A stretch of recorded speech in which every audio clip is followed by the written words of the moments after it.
咦，點解好似全部都屎嘅發音嘅？讀一次嚟聽聽先。今日我哋搭咗20幾個站嚟到佛山呢個圖書館入邊咧，我哋幾經辛苦揾到一個有呢個粵語嘅傳承嘅一個圖書館。咁我哋入去睇睇，我哋有冇乜嘢我哋係唔識嘅啲粵語知識。咁啊，同大家分享一下。我哋平時成日講開以前細個講開嗰個急口令。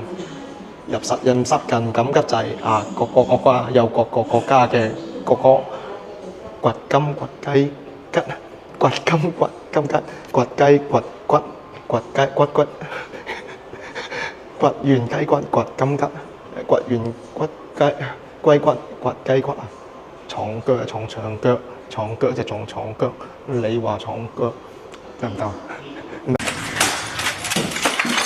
再對比下，對比人哋正宗係點講啊？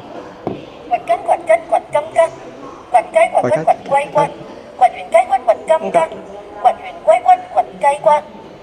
有冇人係冇錯可以念晒所有呢段話咧？呢兩段話仲比較簡單啲，呢兩段話就難少少。喂，咦，點解好似全部都屎嘅發音嘅？讀一次嚟聽聽先。石室絲屎絲屎時絲。絲食十絲絲時時時絲識時時絲得唔得？呢個茂碗食蝦餃，張柏芝啊？成龍蝦餃，係啊？成龍蝦餃啊！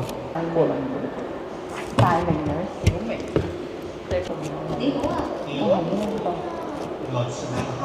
咩大名啊？咩大名啊？唔係呢個係狗咩？久仰大名。哦，久仰大名。通咗水，有人通水。乜嘢水果最容易中招咧？咩話？啱啱你講咗咯喎，咩意思？咩水果容易中招？我講咗啦，耶。